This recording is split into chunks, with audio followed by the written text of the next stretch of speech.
नमस्कार। आज हम जानेंगे 43वें श्लोक का अर्थ।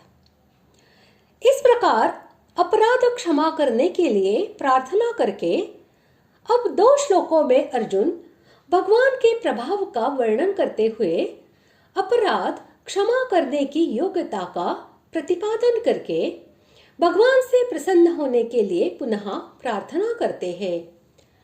श्लोक 43। पितासि लोकस्य चराचरस्य त्वमस्य पूज्यश्च गुरुर्गरीयान् न त्वत्समोऽस्त्यभ्यधिकः कुतोऽन्यो लोकत्रयेऽप्यप्रतिमप्रभाव। श्लोक का अर्थ, आप इस चराचर जगत के पिता और सबसे बड़े गुरु एवं अति पूजनीय हैं। हे अनुपम प्रभाव वाले, तीनों लोकों में आपके समान भी दूसरा कोई नहीं है, फिर अधिक तो कैसे हो सकता है। आप इस चराचर जगत के पिता, बड़े से बड़े गुरु और पूज्य है। इस कथन का अभिप्राय यह है कि अर्जुन ने अपराध क्षमा करने के औचित्य का प्रतिपादन किया है।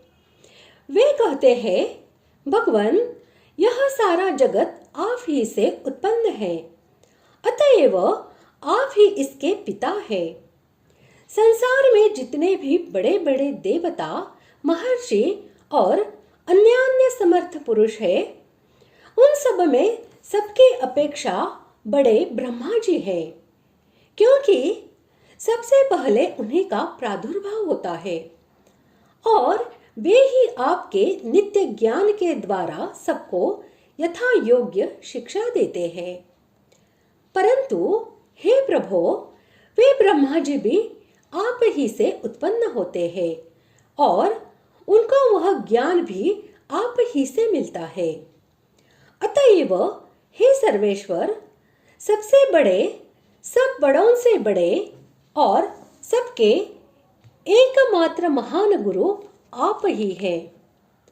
समस्त जगत जिन देवताओं की और महर्षियों की पूजा करता है, उन देवताओं के और महर्षियों के भी परम पूज्य तथा नित्य वंदनीय ब्रह्मा आदि देवता और वशिष्ठ आदि महर्षि यदि क्षण भर के लिए आपके प्रत्यक्ष पूजन या स्तवन का सुअवसर पा जाते हैं, तो अपने को महान भाग्यवान समझते हैं।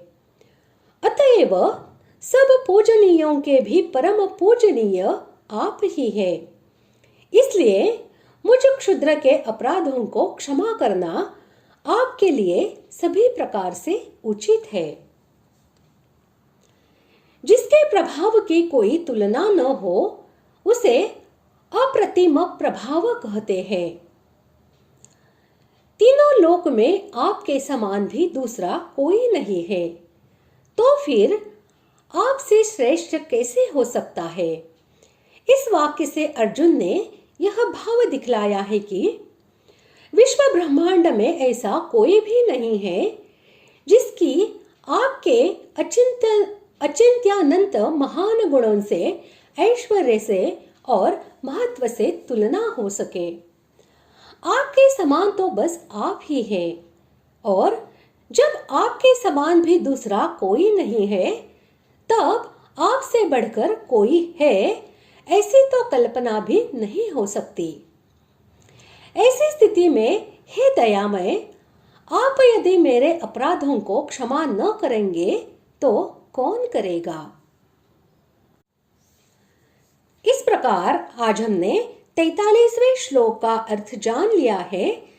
अगले भाग में जानते हैं 44वें श्लोक का अर्थ। धन्यवाद।